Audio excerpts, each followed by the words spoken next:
আচ্ছা, তো দেখো, চলো শুরু করছি। আমরা আমাদের আজকে যে আলোচনাটা করব সেটা হচ্ছে প্রাকৃতিক ভূগোলের মধ্যে পর্বত, মালভূমি এবং সমভূমিকে নিয়ে।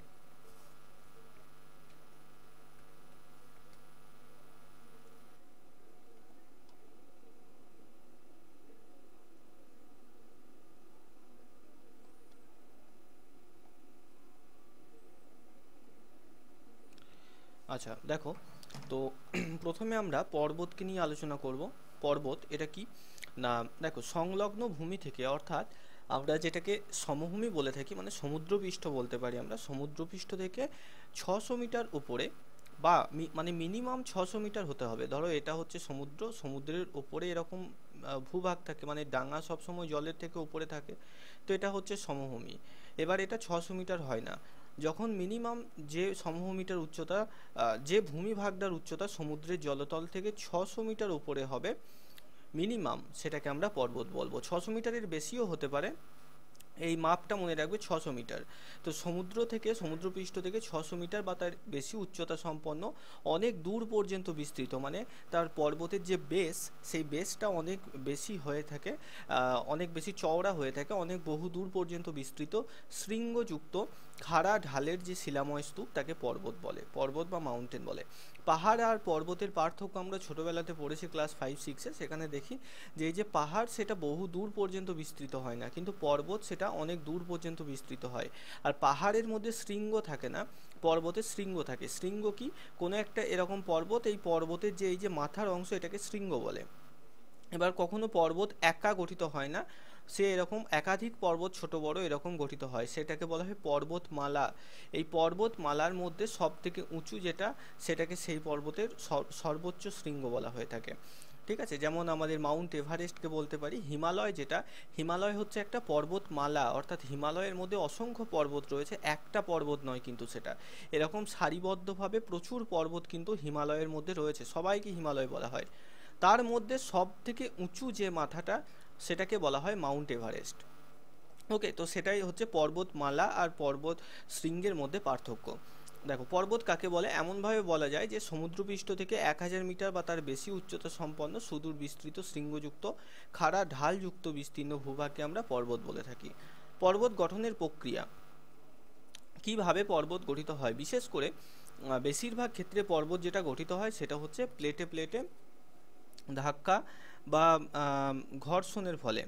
ঠিক আছে, দেখো, পর্বত গঠনের প্রক্রিয়া ওরোজেনেসিস, এই জিনিসটা মনে রাখবে। ওরোজেনেসিস কি যদি প্রশ্ন আসে, তো পর্বত তৈরি হওয়ার যে প্রসেস, সেই প্রসেসটাকে ওরোজেনেসিস বলা হয়।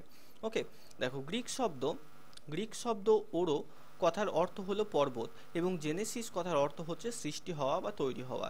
তো এটা হচ্ছে ওরোজেনেসিস, এই লাইনটা কিন্তু মনে রাখবে ভালো করে।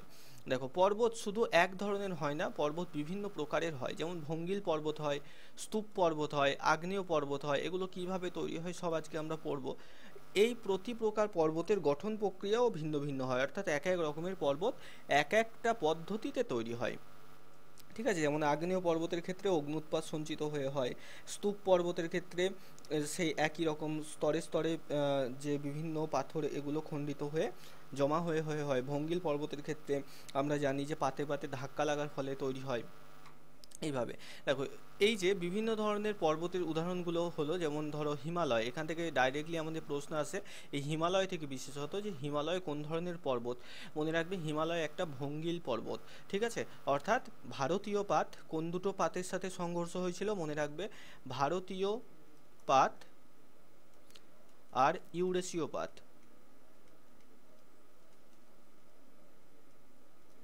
ভারতীয় পাত এবং ইউরেশীয় পাত, এই দুটো পাত প্লেট এরকমভাবে মুখে মুখে ধাক্কা লেগেছিল ভূ অভ্যন্তরে, এর ফলে এই মাঝের জায়গাটাতে এরকমভাবে উঁচু হয়ে হিমালয় পর্বতমালার সৃষ্টি হয়েছিল। তো যে সমস্ত পর্বতমালা এরকম, আমরা জানি যে আমাদের ভূপৃষ্ঠে আমরা পৃথিবীর অন্দরমহল পড়েছি, সেখানে 7খানা বড় পাত রয়েছে, বড় পাত অ্যাস্থেনোস্ফিয়ার স্তরের মধ্যে ভাসছে, তাই তো। এই যে 7খানা বড় পাতে যদি কোনো দুটো পাতে ধাক্কা লাগে, যেমন ভারতীয় পাত একটা, ইন্ডিয়ান প্লেট আর ইউরেশিয়ান প্লেট, এই দুটো প্লেটে ধাক্কা লাগার ফলে মাঝখানে এরকমভাবে যে মাটির ওপরের ভূমিভাগ, সেটা সংকুচিত হয়ে এরকমভাবে কিন্তু পর্বত তৈরি হয়েছিল। ওকে, হিমালয় পর্বত তৈরি হয়েছিল। তো এই ধরনের পর্বতগুলোকে ভঙ্গিল পর্বত বলে। হিমালয় একটা ভঙ্গিল পর্বতের উদাহরণ, মনে রাখবে। সাতপুরা, এই সাতপুরা থেকেও প্রশ্ন দেয়, মনে রাখবে। হিমালয় হচ্ছে একটা ভঙ্গিল পর্বত। সাতপুরা যেটা, সাতপুরা হলো কিন্তু স্তূপ পর্বতের উদাহরণ। আর ভিসুভিয়াস, আমরা ভিসুভিয়াস আগ্নেয়গিরির কথা পড়েছি ছোটবেলায়। তো ভিসুভিয়াস হচ্ছে আগ্নেয় পর্বতের উদাহরণ। ঠিক আছে, আরাবল্লী, এখান থেকে আসে। আরাবল্লী একটা ক্ষয়জাত পর্বতের উদাহরণ। ঠিক আছে, ক্ষয়িত পদার্থ সঞ্চিত হয়ে আরাবল্লী তৈরি হয়েছে। তো এই চারটেকে কিন্তু একদম মনে রাখবে, এই চারটে থেকেই বারবার প্রশ্ন দিয়ে থাকে। হিমালয় হচ্ছে একটা ভঙ্গিল পর্বত, সাতপুরা হচ্ছে স্তূপ পর্বত, ভিসুভিয়াস হচ্ছে আগ্নেয় পর্বত, আরাবল্লী হচ্ছে ক্ষয়জাত পর্বতের উদাহরণ। ওকে, তো এই চারটে মনে রাখতে হবে। দেখো, পর্বতের প্রকারভেদ, আমরা পর্বতকে বিভিন্ন প্রকারে ভাগ করতে পারি। সাধারণত 4 প্রকারের হয়। একটা হচ্ছে ভঙ্গিল পর্বত। ভঙ্গিল পর্বত মনে রাখবে সবসময় প্লেটের মাধ্যমে, প্লেটে ধাক্কা লেগে যে পর্বত তৈরি হয় সেগুলো ভঙ্গিল পর্বত। এছাড়া আছে স্তূপ পর্বত, আছে আগ্নেয় পর্বত বা সঞ্চয়জাত পর্বত আছে, এবং ক্ষয়জাত পর্বত। আগ্নেয় পর্বতের অপর নাম সঞ্চয়জাত পর্বত, এটাও মনে রাখবে। ঠিক আছে, তো এবার আসি আমরা প্রথমে ভঙ্গিল পর্বতে, বা ফোল্ড মাউন্টেন বলা হয় যেটাকে। তো এই ভঙ্গিল পর্বত কিভাবে সৃষ্টি হয়? বৃহত্তম ভঙ্গিল পর্বতমালা কি রয়েছে? হিমালয় রয়েছে আমাদের, তাই তো। হিমালয় একটা ভঙ্গিল পর্বতের উদাহরণ। দেখো, পাললিক শিলাস্তরে ভাঁজ পড়ে ভঙ্গিল পর্বতের সৃষ্টি হয়। ভঙ্গিল পর্বত সৃষ্টির কারণ সম্পর্কে বিভিন্ন তথ্য আছে। তার মধ্যে মহীখাত তত্ত্ব এবং পাঁচ সঞ্চালন তত্ত্ব, এটা যদিও বেশি অ্যাকসেপ্টেবল। ঠিক আছে, মহীখাত তত্ত্ব এবং পাঁচ সঞ্চালন তত্ত্ব, এই দুটো তত্ত্ব বেশি প্রাধান্য পায়। তো এই মহীখাত তত্ত্বতে কি বলা হচ্ছে? দেখো, মহীখাত তত্ত্ব অনুসারে এখন যেখানে ভঙ্গিল পর্বতগুলো অবস্থান করছে, মানে ধরে নাও এখন এই যে ভারত নেপালের সীমান্তে যে হিমালয় পর্বতটা অবস্থান করছে, তো সেই জায়গায় প্রাচীনকালে সেখানে কোনো বিশাল আকার গহ্বর ছিল, হয়তো বিশাল বড় সেরকম কোনো নদী ছিল সেই জায়গায়, মানে মাটিটা অনেক বেশি গর্ত ছিল সেই জায়গায়। তো ভূতাত্ত্বিক ভাষায় যার নাম হচ্ছে মহীখাত, এটাকে, এই বিশাল বড় গর্তকে মহীখাত বলা হয়, মহান খাত যেটাকে, বা অগভীর সমুদ্র। কালক্রমে যুগ যুগ ধরে পলি পুড়ে এই সমুদ্রকে প্রায় ভরাট করে ফেলেছিল। ক্রমাগত পলি জমার ফলে ভূস্তর নিম্নমুখী ও পার্শ্বমুখী চাপের ফলে সৃষ্টি হয়। তার ফলে অগভীর সমুদ্রে সঞ্চিত পলিতে ভাঁজ পড়তে থাকে। পরবর্তীকালে এই সব ভাঁজগুলো দৃঢ়ভাবে সংঘবদ্ধ হয়ে উঁচু হয়ে ভঙ্গিল পর্বত সৃষ্টি করে। দেখো, আমাদের আপাত দৃষ্টিতে মহীখাত তত্ত্বের থেকে পাঁচ সঞ্চালন তত্ত্বটাই বেশি সত্য বলে মনে হবে। মহীখাত তত্ত্বে কি বলা হচ্ছে? ধরো, এই জায়গা বরাবর এরকমভাবে ধরো হিমালয় পর্বত রয়েছে। তো বলা হচ্ছে কি, ধরো বলা হলো যে আজ থেকে 10 লক্ষ বছর আগে এই যে হিমালয় পর্বত যেখানে আছে সেখানে এরকম কোনো একটা বিশাল সুড়ঙ্গ বা গর্ত ছিল। এবার এই গর্তের মধ্যে আস্তে আস্তে পলি বালি মাটি এগুলো জমতে জমতে গেছে। এই জমার পরে সেগুলো যখন পৃথিবী ভূপৃষ্ঠে দুই দিক থেকে চাপ পেয়ে এরকম উঁচু হয়ে পর্বত সৃষ্টি হয়েছে। দেখো, এত হিমালয়ের মতো একটা পর্বতকে সৃষ্টি করার জন্য যে ব্যাপক পরিমাণ পলি মাটি জমতে হবে, সেই পলি মাটি জমে সৃষ্টি হওয়া কিন্তু সেরকম সম্ভব নয়, অসম্ভব ব্যাপার একটা। দ্বিতীয় যে তত্ত্ব রয়েছে, যেটাতে বিজ্ঞানীরা বেশি বিশ্বাসী, সেটা হচ্ছে পাঁচ সঞ্চালন তত্ত্ব। ঠিক আছে, প্লেট টেকটনিক থিওরি বলা হচ্ছে। আমরা জানি যে আমাদের ভূপৃষ্ঠ, প্রথমে রয়েছে ভূপৃষ্ঠের পরের স্তর কি? অ্যাস্থেনোস্ফিয়ার। মনে পড়ছে, আমরা পড়েছিলাম যেখানে ভূ অভ্যন্তরস্থ যে ম্যাগমা সেগুলো গলিত অবস্থায় সান্দ্র জেলির মতো থকথকে অবস্থায় কিন্তু থাকে। তো সেই পাঁচ সঞ্চালন তত্ত্বতে বলা হচ্ছে যে এই যে অ্যাস্থেনোস্ফিয়ার ওপরে 7খানা বড় পাত রয়েছে এবং 20টির বেশি ছোট ছোট পাত রয়েছে। তো মূলত ছোট পাতগুলো এই পর্বত সৃষ্টিতে খুব একটা বেশি ভূমিকা রাখে না। যখন কোনো দুটো বড় পাত অনুসারী পাত সীমানা বরাবর তাদের সংঘর্ষ হয়। অনুসারী পাত সীমানা কি? মানে দুটো পাত পরস্পরের দিকে এগিয়ে আসে এবং ধাক্কা লেগে যায়। ঠিক আছে, মনে রাখবে, অনুসারী পাত সীমানা কাকে বলা হয়? যখন এটা ধরো একটা প্লেট, পাত, এটা একটা প্লেট, এ যখন এদিকে আসছে, এ যখন এদিকে আসছে, মানে মুখোমুখি ধাক্কা লাগা, এটাকে অনুসারী পাত সীমানা বলা হয়। আর অপসারী পাত সীমানা হচ্ছে কি না, দুজন দুদিকে চলে যায়, এদিক দিয়ে পিছন দিয়ে চলে যাচ্ছে, বি নামক এই যে পাত, এ পিছন দিয়ে চলে যাচ্ছে, এটা হচ্ছে অপসারী পাত সীমানা, একে অপরের থেকে দূরে সরে যায়। আর নিরপেক্ষ পাত সীমানা হচ্ছে যখন পাশাপাশি সাইড দিয়ে চলে যায়, কেউ কাউকে টাচ না করে। ঠিক আছে, এদিকে চলে গেল, এদিকে চলে গেল, কেউ কারোর সাথে ধাক্কা খেলো না, সেটাকে বলা হয় নিরপেক্ষ পাত সীমানা। ওকে, তো এই যে পাত সঞ্চালন তত্ত্ব, সেখানে বলা হচ্ছে যে ভূত্বকের গতিশীল পাতগুলোর মধ্যে যখন দুটো পাত পরস্পরের কাছে চলে আসে, কাছে আসে কেন? কারণ অ্যাসথেনোস্ফিয়ার স্তরের উপর পাতগুলো ভেসে রয়েছে। একটা ধরো কোনো ছোট একটা এক বাটি জলের মধ্যে দুটো কাগজের নৌকা যদি তুমি রেখে দাও, কখনো না কখনো দেখবে ভাসতে ভাসতে অটোমেটিক দুজন টাচ হয়ে যায়। ঠিক আছে, ঠিক সেরকমই ব্যাপারটা হয়। তখন ওই দুটো পাতের সংযোগ রেখা বরাবর শিলাচ্যুতি ঘটে, অর্থাৎ যেহেতু ব্যাপক পরিমাণে বিশাল হিউজ আকারের পাতগুলো রয়েছে, এটা যখন এর সাথে যখন ধাক্কা খাচ্ছে, তখন এই মাঝখান বরাবর একটা ব্যাপক ভূমিকম্প সৃষ্টি হচ্ছে এবং মাটি পাথর এগুলো উঠে পর্বত তৈরি করছে। ঠিক আছে, এই যে ভূমিকম্পের ফলে ভঙ্গিল পর্বত দুভাবে সৃষ্টি হতে পারে। যেমন প্রবল ভূ আলোড়নের ফলে ভূপৃষ্ঠের কোনো স্থান বসে গেলে বা উঁচু হলে শিলাস্তরে ছোট ছোট ভাঁজের সৃষ্টি হয়। পরবর্তীকালে ভূ আলোড়ন যত বড় হয়, ভাঁজগুলো তত বড় উঁচু হয়ে পরস্পরের কাছে চলে আসে এবং ভঙ্গিল পর্বত সৃষ্টি করে। একে ইংরেজিতে ফোল্ড মাউন্টেন এই জন্য বলা হচ্ছে। ধরো একটা তুমি A4 কাগজের পাতা নিলে, এবার এদিকে তোমার একটা হাত রাখলে, এদিকে একটা হাত রাখলে, দুটো হাতকে এরকমভাবে দুদিকে ঠিলে দিলে, তখন কি হবে? কাগজটা এই বরাবর ভাঁজ হয়ে যাবে না, এরকমভাবে উঁচু হয়ে উঠে যাবে। ঠিক সেরকমই হয় এই পাতের ক্ষেত্রে। এ পাত আর বি পাত যখন পরস্পর ধাক্কা লাগে, মাঝখানের অংশটা এরকমভাবে উঁচু হয়ে উঠে যায়, যেটা কি আমরা পর্বত, ভঙ্গিল পর্বত বলছি। ঠিক আছে, দ্বিতীয়ত কি না, প্রচণ্ড পার্শ্বচাপের ফলেও শিলাস্তরে ভাঁজ সৃষ্টি হয়। পার্শ্বচাপ বেড়ে যাওয়ার সঙ্গে সঙ্গে শিলাস্তরের এই ভাঁজগুলো ক্রমশ বড় এবং উঁচু হয়েও কিন্তু ভঙ্গিল পর্বত সৃষ্টি করতে পারে। তাহলে এইটুকু পর্যন্ত আশা করি বোঝা গেল যে আমাদের ভঙ্গিল পর্বত কিভাবে সৃষ্টি হয়। না, পাত সঞ্চালনের ফলে যখন দুটো পাতে পরস্পর মুখোমুখি ধাক্কা লাগে, তার ফলে ভঙ্গিল পর্বত সৃষ্টি হয়। কিছু গুরুত্বপূর্ণ ভঙ্গিল পর্বতের উদাহরণ মনে রাখবে: হিমালয় পর্বতমালা, আল্পস পর্বতমালা, ওকে, এছাড়া আন্দিজ পর্বতমালা এবং কানাডীয় রকি পর্বতমালা, রকি মাউন্টেন, আন্দিজ, আল্পস এবং হিমালয়ান। তো এই চারটে নাম বারবার পরীক্ষাতে দেয় যে নিচের কোনটি ভঙ্গিল পর্বতের উদাহরণ, এরকমভাবে প্রশ্ন দেয়। তো অবশ্যই এই চারটে নাম কিন্তু ভালোভাবে মনে রাখবে। এরপরে আসি 2 নম্বর, স্তূপ পর্বত। স্তূপ পর্বত, ঠিক আছে। স্তূপ পর্বতে আমাদের একটা উদাহরণ বারবার দেয়, সেটা হচ্ছে সাতপুরা। সাতপুরা কী ধরনের পর্বত? এরকমভাবে একটা প্রশ্ন বারবার ভূগোলে কিন্তু করে থাকে, মনে রাখবে সাতপুরা। দেখো, স্তূপের আকারে গঠিত পর্বতকে স্তূপ পর্বত বলা হয়। প্রসারণ বলের প্রভাবে দুটি চ্যুতির মধ্যবর্তী অংশ যখন পার্শ্ববর্তী অংশ থেকে চাপের ফলে হেলানোভাবে ওপরে উঠে যায়।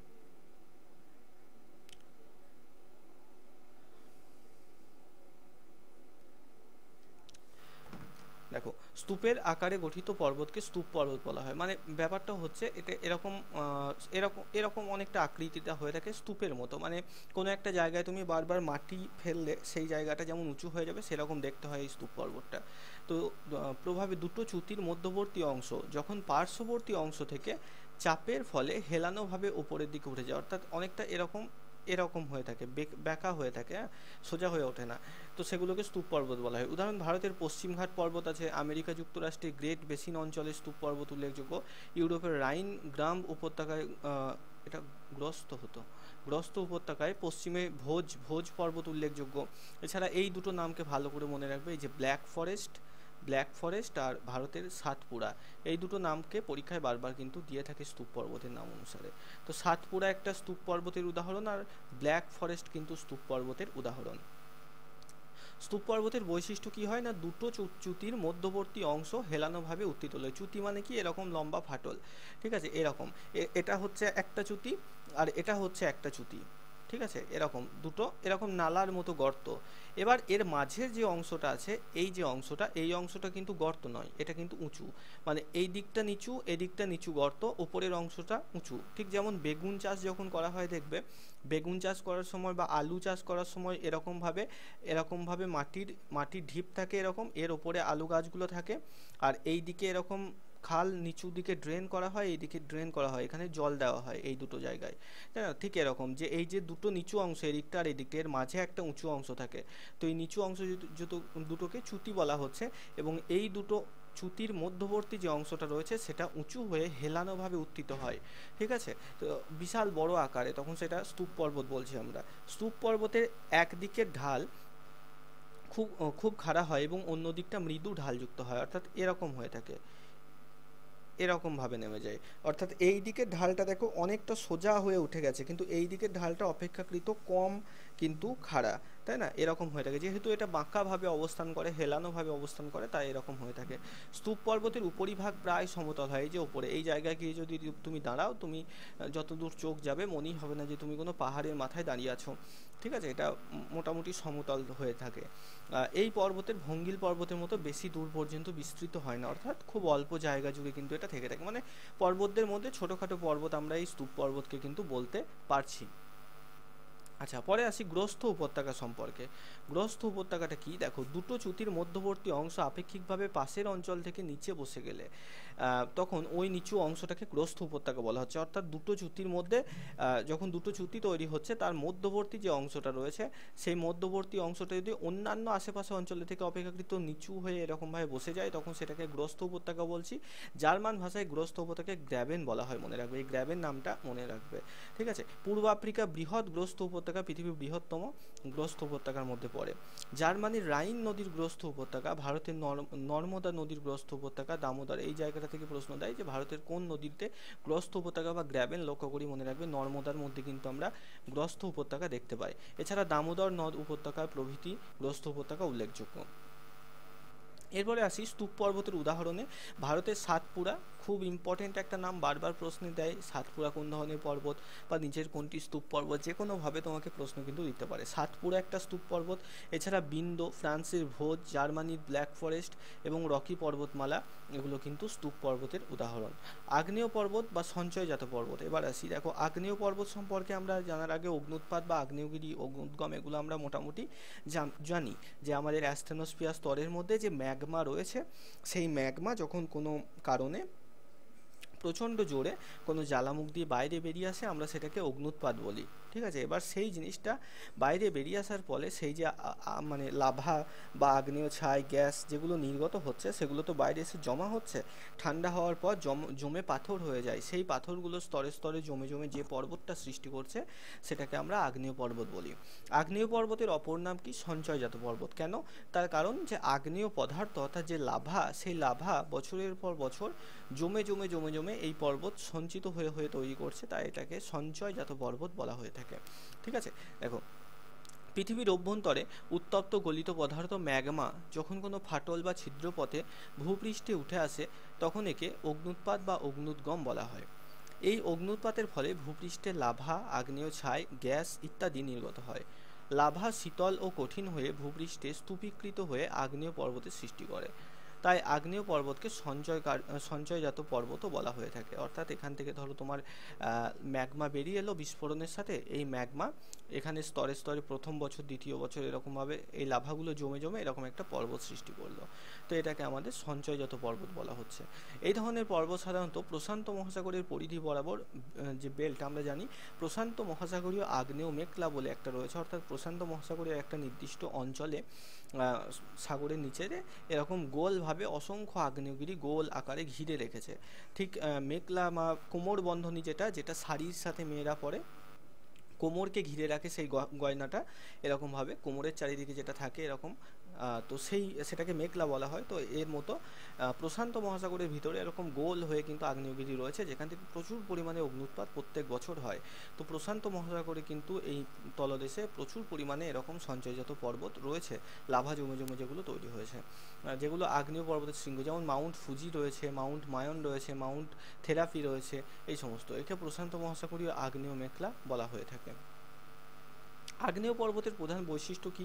আমরা তো বুঝতেই পারলাম যে এটা অবশ্যই। তাহলে দেখো এই জায়গাটায় তোমাকে ঘুরিয়ে ফিরিয়ে কিন্তু প্রশ্ন দিতে পারে যে আগ্নেয় পর্বতগুলো মূলত কোন শিলা দিয়ে তৈরি হয়। তাহলে আমরা শিলা চ্যাপ্টার করেছি, তাহলে দেখো এটা গ্রানাইট শিলা হতে পারে, তাই তো, গ্রানাইট হতে পারে, কারণ এটা একটা আগ্নেয় শিলা। এছাড়া অপশানে তোমাকে আগ্নেয় শিলাও দিতে পারে, আগ্নেয় শিলাও দিতে পারে, কারণ অ্যাকচুয়ালি তো সেটা সেই লাভা বা ম্যাগমা সেটা জমা হয়েই তৈরি হচ্ছে, তাই লাভা বা ম্যাগমা সেগুলো যে ধরনের শিলা, সেই শিলা দিয়েই কিন্তু আমাদের আগ্নেয় পর্বত গঠিত হয়। দেখো আগ্নেয় পর্বত মূলত ভূঅভ্যন্তরের উত্তপ্ত গলিত পদার্থ ম্যাগমা সঞ্চয়ের ফলে গঠিত হয়ে থাকে। আগ্নেয় পর্বতের আকৃতি সাধারণত শঙ্কু আকৃতির হয়। শঙ্কু মানে এই যে বরের টোপর যেমন হয় এরকম, মানে শীর্ষ দিকটা সূচালো হয়ে থাকে। ঠিক আছে। আগ্নেয় পর্বতের শীর্ষে একটি জ্বালামুখ থাকে যার মধ্যে দিয়ে অগ্নুৎপাত হয়। মানে ব্যাপারটা ভালো করে বোঝো। এটা ধরো প্রথম একটা জ্বালামুখ, এটা ধরো একটা আগ্নেয়গিরি, এদিক দিয়ে লাভা বেরোচ্ছে, এদিক দিয়ে লাভা, এবার লাভাটা তো দূরে গিয়ে এখান থেকে ছিটকে গিয়ে এই জায়গাতে এসে পর্বত সৃষ্টি করবে না, এখানে এসে তো এখান থেকে এখানে এসে পর্বত সৃষ্টি করবে না। লাভাটা এদিক দিয়ে নির্গত হচ্ছে এবং স্তরে স্তরে এরকমভাবে এর গা বয়ে নেমে নেমে নেমে নেমে এরকমভাবে এটাই অ্যাকচুয়ালি পর্বত হয়ে যাচ্ছে। অর্থাৎ যে জ্বালামুখটা ছিল সেই জ্বালামুখটাই লাভাতে ঢাকা পড়ে এরকমভাবে পর্বত হয়ে যাচ্ছে। কিন্তু এই অংশে একটা জ্বালামুখ থেকেই যায় সব সময়, পর্বত হয়ে যাওয়ার পরেও এই অংশে একটা জ্বালামুখ কিন্তু থেকেই যাচ্ছে। দেখো আগ্নেয় পর্বতের শীর্ষে একটা জ্বালামুখ থাকে যার মধ্যে দিয়ে অগ্নুৎপাত হয়। আগ্নেয় পর্বতের ঢাল সাধারণত মাঝারি হয়ে থাকে, মানে এই আগের মতো যে খুব বেশি কম ঢালযুক্ত বা খুব বেশি ঢালযুক্ত সেরকম কিন্তু হয় না, মাঝারি ঢাল কিন্তু আগ্নেয় পর্বতে আমরা লক্ষ্য করি। আগ্নেয় পর্বত প্রধানত অভিসারী এবং অপসারী পাত সীমান্তে গঠিত হয়। আমরা আগেও বললাম অভিসারী পাত সীমানা কি না, যখন দুটো পাত পরস্পরের মুখোমুখি এসে ধাক্কা খায়, মানে ধরো দুটো গাড়ি যাচ্ছে একটা এদিকে একটা এদিকে এরকমভাবে, এটাকে অভিসারী পাত সীমানা বলা হয়। আর অপসারী মানে কি, একে অপরের থেকে যখন দূরে চলে যায়, এটা পিছন দিয়ে চলে যাচ্ছে এটা এর পিছন দিয়ে চলে যাচ্ছে, মানে একে অপর থেকে দূরে চলে যাচ্ছে, এটাকে অপসারী পাত সীমানা বলা হয়। তো মূলত এই দুটো পাত সীমানা যখন অ্যাস্টেনোস্ফিয়ারের মধ্যে ঘটে ও অভিসারী এবং অপসারী, তখনই কিন্তু আমাদের আগ্নেয় পর্বত সৃষ্টি হয়। আগ্নেয় বা সঞ্চয়জাত পর্বতের উদাহরণ কি? আগ্নেয় বা সঞ্চয়জাত পর্বতের উদাহরণ হচ্ছে, দেখো পশ্চিমঘাট পর্বতমালা ভারতের মধ্যে খুব ইম্পর্টেন্ট, পশ্চিমঘাট পর্বতমালা এই আগ্নেয় বা সঞ্চয়জাত পর্বতের উদাহরণের মধ্যে পড়ে।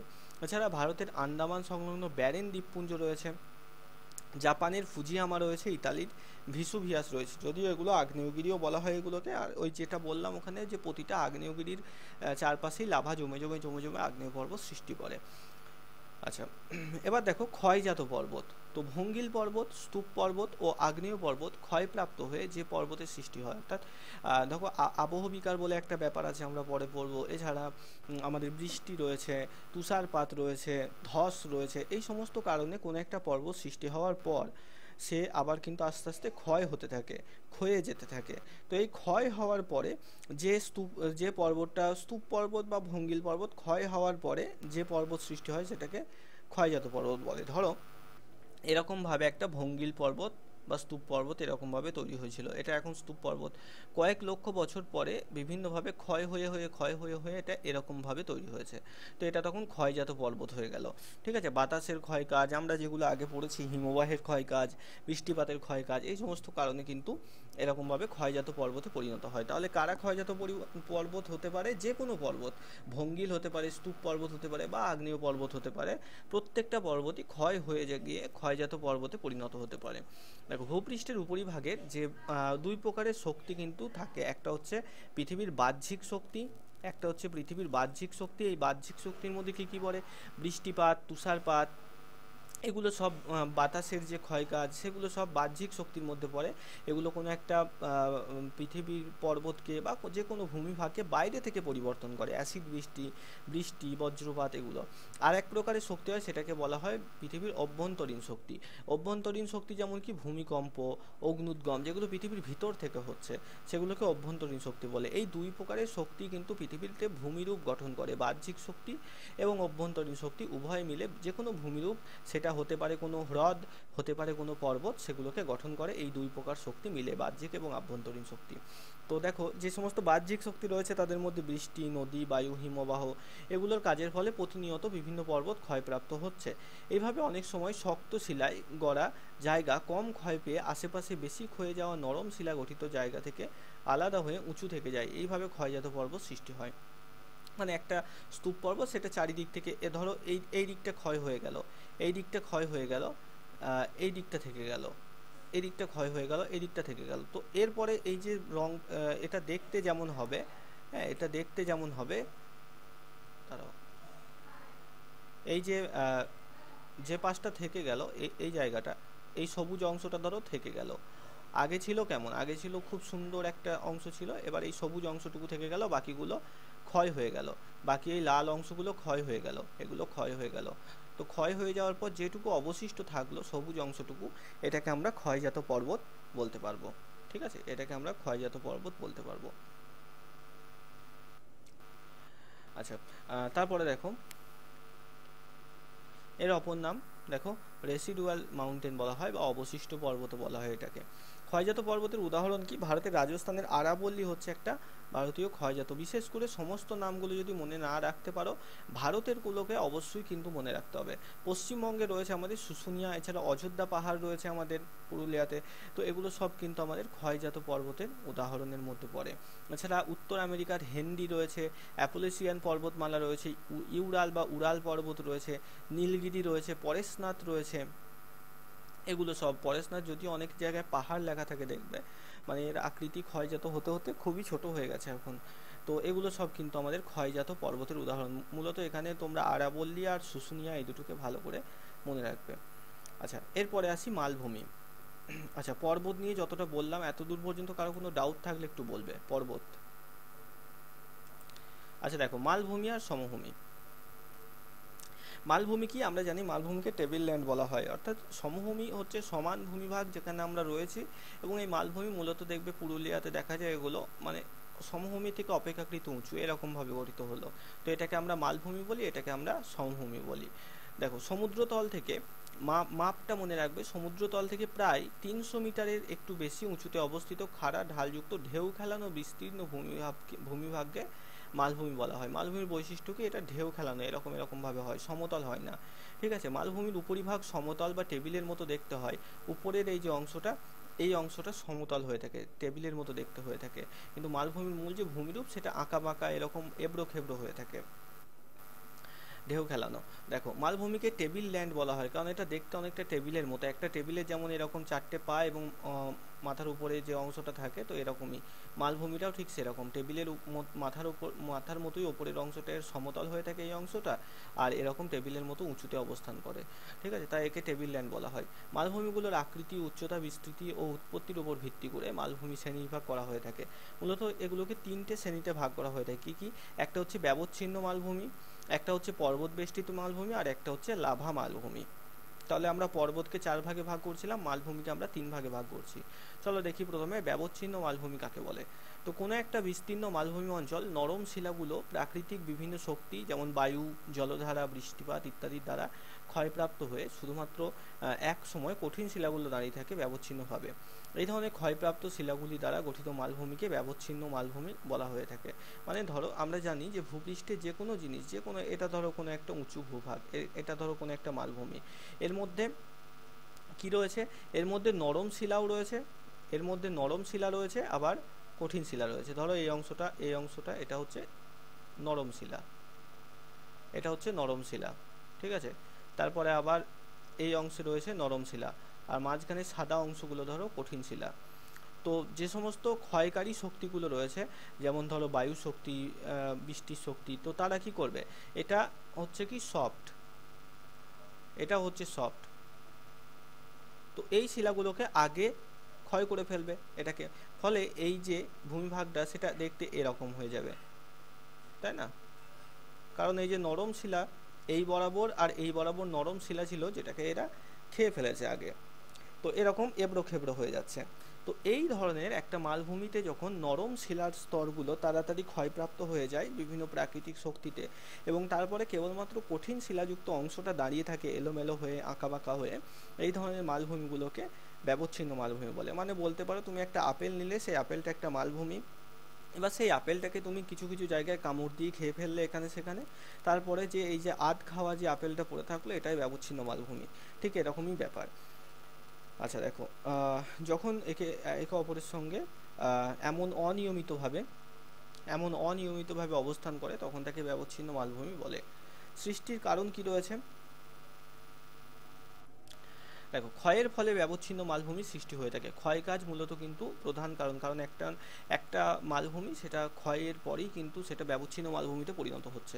বিভিন্ন প্রাকৃতিক শক্তি ক্ষয়ের প্রভাবে প্রাচীন মালভূমি এবং বিস্তৃত উচ্চভূমি কোমল শিলাস্তরে ক্ষয়প্রাপ্ত হয়ে ছোট ছোট পাহাড় রূপে অবস্থান করে। এরূপ পাহাড়গুলির উচ্চতা অনেক সময় প্রায় একই হয়ে থাকে। বৃষ্টিপাত ও বিভিন্ন খরস্রোতা নদীর ক্ষয়কাজের ফলে ওই পাহাড়গুলো পুরোপুরি বিচ্ছিন্ন খাড়া ঢালযুক্ত হয়ে পড়ে। অর্থাৎ মূল কারণ কিন্তু ব্যবচ্ছিন্ন মালভূমি সৃষ্টি হওয়ার মূল কারণ কিন্তু সেই ক্ষয়কাজ কিন্তু দাঁড়াচ্ছে। আচ্ছা, 1 মিনিট ওয়েট করো।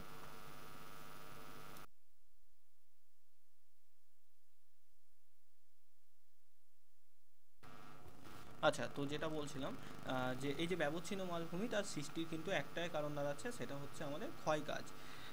দেখো, ভারতের উদাহরণ হিসাবে আমরা বলতে পারি ভারতের যে ছোটনাগপুর মালভূমি, ছোটনাগপুর মালভূমি সেটা একটা এরকম ব্যবচ্ছিন্ন মালভূমির উদাহরণ। এছাড়া কর্ণাটকের মধ্যে মালনাদ রয়েছে, গ্রেট ব্রিটেনের স্কটল্যান্ড ওয়েলস রয়েছে, এগুলো সব ব্যবচ্ছিন্ন মালভূমির উদাহরণের মধ্যে পড়ে।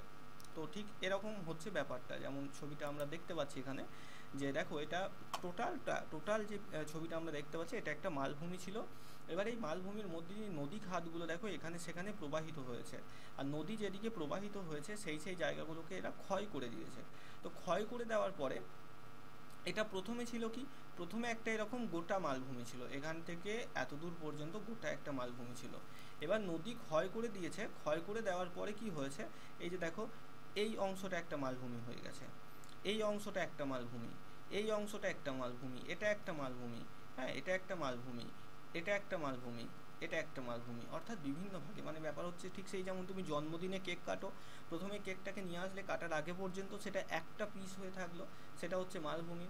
এরপর তুমি কেকটা যখন কাটলে বিভিন্ন পিস করলে সেটাকে 5টা বা 6টা, তো এই যে তুমি যে ছুরি দিয়ে কেকটা কাটলে মালভূমিকেও ঠিক সেরকম এরকম নদী কেটে দিল বা বাতাস কেটে দিল এরকমভাবে। তার ফলে যে 5-6 পিস কেক তোমার হয়েছিল ঠিক সেরকম মালভূমিটাও 5টা 6টা খণ্ডে বিভক্ত হয়ে গেল, এই উঁচু উঁচু অংশগুলোকে সব একটা একটা করে মালভূমি হয়ে গেল।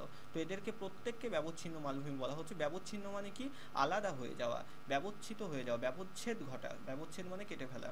তো এই ব্যবচ্ছিন্নভাবে অবস্থান করছে বলে এদেরকে আমরা ব্যবচ্ছিন্ন মালভূমির মধ্যে কিন্তু ফেলছি। আশা করি এইটুকু পর্যন্ত বোঝা গেল ব্যবচ্ছিন্ন মালভূমিটা। এরপরে আসি দেখো পর্বত বেষ্টিত মালভূমি। তো চারিদিকে যখন ভঙ্গিল পর্বত দ্বারা বেষ্টিত হয়ে যেসব উঁচু উঁচু মালভূমির সৃষ্টি হয় তাদেরকে পর্বত বেষ্টিত মালভূমি বলে। প্রশ্ন আসতে পারে পর্বত বেষ্টিত মালভূমি মূলত কোন ধরনের পর্বত দ্বারা বেষ্টিত থাকে? মনে রাখবে ভঙ্গিল পর্বত দ্বারা কিন্তু বেষ্টিত থেকে থাকে। সৃষ্টির কারণ কি না, ভূ আলোড়ন এবং পাত সঞ্চালনের ফলেই পর্বতবেষ্টিত মালভূমির সৃষ্টি হয়।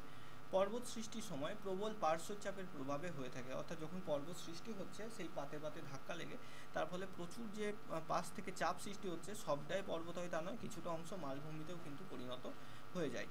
দুটো পাতের মুখোমুখি সংঘর্ষের ফলে একটি পাত নিচের অন্য একটা পাতের তলায় ঢুকে গেলে তখন এই ধরনের মালভূমি সৃষ্টি হতে পারে। দুটো পাতের বিপরীতমুখী চাপের প্রভাবে পৃথিবীর অধিকাংশ পর্বত বেষ্টিত মালভূমির সৃষ্টি হয়েছে। উদাহরণ যেমন কি হিমালয় এবং টিয়েন সান দ্বারা বেষ্টিত তিব্বত মালভূমি। তিব্বত মালভূমি যেটা বর্তমানে চীনের কাছাকাছি অবস্থিত, তো এই যে হিমালয় এবং টিয়েন সান দ্বারা বেষ্টিত এটা। এছাড়া পন্টিং টরাস পর্বত দ্বারা বেষ্টিত আনাতোলিয়া। মানে মেন কথা, পর্বত বেষ্টিত মালভূমি কোনো না কোনো ভঙ্গিল পর্বত দ্বারা কিন্তু ঘেরা থাকবে চারিদিকে। যেমন এই যে আমাদের তিব্বত মালভূমি সেটা হিমালয় আর টিয়েন সান দ্বারা বেষ্টিত রয়েছে। তারপর তোমার আনাতোলিয়া মালভূমি সেটা পন্টিং এবং টরাস নামক পর্বত দ্বারা বেষ্টিত রয়েছে। তো এটাই ঠিক আছে। লাভা মালভূমি এরপরে আসি। এটা খুবই সহজ বুঝতে, যে ক্রমাগত যখন অগ্নুৎপাত হচ্ছে এরপর লাভা বের হচ্ছে, তো সেই লাভা সঞ্চয়ের ফলে ভূপৃষ্ঠ স্তরে স্তরে উঁচু হয়ে যে মালভূমি সৃষ্টি করছে সেটাকে আমরা লাভা মালভূমি বলছি।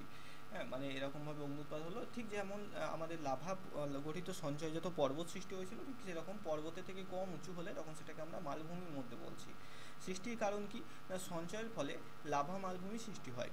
ভূপৃষ্ঠের বিভিন্ন ফাটল এবং ছিদ্রপথ দিয়ে ভূগর্ভের ম্যাগমা অনেক সময় কোনো রকম বিস্ফোরণ না ঘটিয়ে তরল লাভা রূপে বেরিয়ে আসে। আমরা এটাকে কি পড়েছিলাম আগে, এটাকে আমরা নিঃসারী অগ্নুদ্গম পড়েছিলাম, তাই তো? মনে পড়ছে নিঃসারী অগ্নুদ্গম।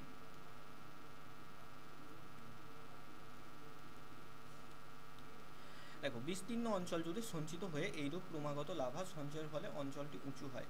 মানে ধরো এটা হচ্ছে জ্বালামুখ, এটা দিয়ে লাভা বেরিয়ে এলো, লাভা বেরিয়ে এসে এরকম স্তরে একটা বিস্তীর্ণ অঞ্চলে ছড়িয়ে পড়লো এরকমভাবে। এটা কোনো এক বছর, তার পরের বছর আবার এসে এরকমভাবে ছড়িয়ে পড়লো। তো এইটা হচ্ছে সমভূমি, সমভূমি থেকে লাভা জমে জমে এরকম উঁচু ভূভাগ তৈরি করেছে। তো এই উঁচু ভূভাগটাকে আমরা লাভা গঠিত মালভূমি বলছি। মালভূমির প্রধান বৈশিষ্ট্য কী না, মালভূমি অঞ্চলে বা মালভূমির মধ্যে, মালভূমিকে যদি খোঁড়া হয় তাহলে তার মধ্যে প্রচুর পরিমাণে মিনারেলস পাওয়া যায়, প্রচুর খনিজ পদার্থ পাওয়া যায়, কয়লা, এছাড়া অন্যান্য বিভিন্ন ধাতু এবং অধাতু যুক্ত পদার্থ মালভূমির মধ্যে থেকে থাকে। ঠিক আছে, দেখো উদাহরণ হচ্ছে ভারত মহারাষ্ট্রের মালভূমি, মালব মালভূমি, আফ্রিকার আবিসিনিয়া এবং সোমালিয়ার মালভূমি, আমেরিকা যুক্তরাষ্ট্র কলম্বিয়া মালভূমি, এগুলো সব কিন্তু আমাদের লাভা গঠিত মালভূমির মধ্যে পড়ে। এরপরে আসি সমভূমি। সমভূমি হচ্ছে সমভূমি মালভূমির থেকেও নিচুতে অবস্থিত, অর্থাৎ সমতল ভূভাগ, যেখানে আমরা মোটামুটি বেশিরভাগই আমরা সমভূমি অঞ্চলে বসবাস করছি। তো স্থলভাগের যেসব বিস্তীর্ণ এলাকা সমুদ্রপৃষ্ঠের থেকে সামান্য উঁচুতে, 300 মিটারের কম, কম কিন্তু বেশি নয়, 300 মিটারেরও কম উঁচুতে সমুদ্রপৃষ্ঠ থেকে অবস্থান করছে, সামান্য ঢেউ খেলানো, মানে এই যে ঢাল সেটা খুব সামান্য হয়, এরকম খুব সামান্য ঢাল হয়, তো সেগুলোকে আমরা সমভূমি বলছি, সেই ভূভাগকে আমরা সমভূমি বলি। সমভূমির বৈশিষ্ট্য কী দাঁড়াচ্ছে, দেখো সমভূমির বৈশিষ্ট্যগুলো হলো, সমভূমির বৈশিষ্ট্যগুলো হলো না, সমভূমির বেশিরভাগ অংশটাই সমতল হয়ে থাকে। স্থলভাগে 3 প্রকারের ভূমিরূপের মধ্যে সমভূমির আয়তন পার্বত্য অঞ্চলের তুলনায় বেশি হয়ে থাকে। স্থলভাগে যে 3 প্রকার ভূমিরূপ রয়েছে, সমভূমি, মালভূমি, পার্বত্য ভূমি, তার আয়তন পার্বত্য অঞ্চলের তুলনায়, সমভূমি মানে মেন কথা বলতে চাওয়া হয়েছে সমভূমিটা পৃথিবীর মধ্যে সব থেকে বেশি পরিমাণ রয়েছে। পৃথিবীর অধিকাংশ সমভূমি নদী উপত্যকা, সমুদ্র উপকূলে গড়ে উঠেছে। সমভূমি ধীরে ধীরে ঢালু হয়ে সমুদ্রের সঙ্গে মিশে যায়। ঠিক আছে, যে জায়গাটায় আমরা সি বিচ বলে থাকি, সেখানে এরকমভাবে সমভূমি গিয়ে এখানে সমুদ্র আছে, সমুদ্রের সাথে মিশে যাচ্ছে, যেমন গোয়াতে রয়েছে, আরও একাধিক জায়গাতে, দীঘাতে রয়েছে, তাই না? দেখো সমভূমির উচ্চতা সাধারণত 300 মিটারের কম হয়ে থাকে, এইটা মনে রাখবে, সমভূমির উচ্চতা কত হয়, 300 মিটারের কম। ঠিক আছে, সমভূমিগুলো সাধারণত পলি মাটি দিয়ে গঠিত হয়, যথেষ্ট উর্বর পলি মাটি, এবং আমরা মাটি অলরেডি করেছি ভূগোল ক্লাসে, মাটি মৃত্তিকা, তার মধ্যে আমরা পড়েছি আমাদের দেশ ভারতবর্ষ, ভারতে সব থেকে বেশি যে মৃত্তিকার 8টা শ্রেণী রয়েছে, তার মধ্যে পলি মাটি রয়েছে সব থেকে বেশি, পলি মাটি। ঠিক আছে, পলি মাটির পরিমাণ সব থেকে বেশি। দেখো সমভূমির শ্রেণীবিভাগ, বিভিন্ন ধরনের সমভূমিগুলোর মধ্যে পলিগঠিত সমভূমি রয়েছে। এটা কি, এটা কি হয় না, যে কোনো নদী, নদী যখন তার দুকুল ছাপিয়ে বন্যার সৃষ্টি করে, তো সেই বন্যার সময় নদীর মধ্যে যে বয়ে চলা বা জমে থাকা যে পলিগুলো রয়েছে, সেই পলিগুলো নদীর দুই পাশে ধারে তীরবর্তী অঞ্চলে জমা হয়ে পলিগঠিত সমভূমি তৈরি করে।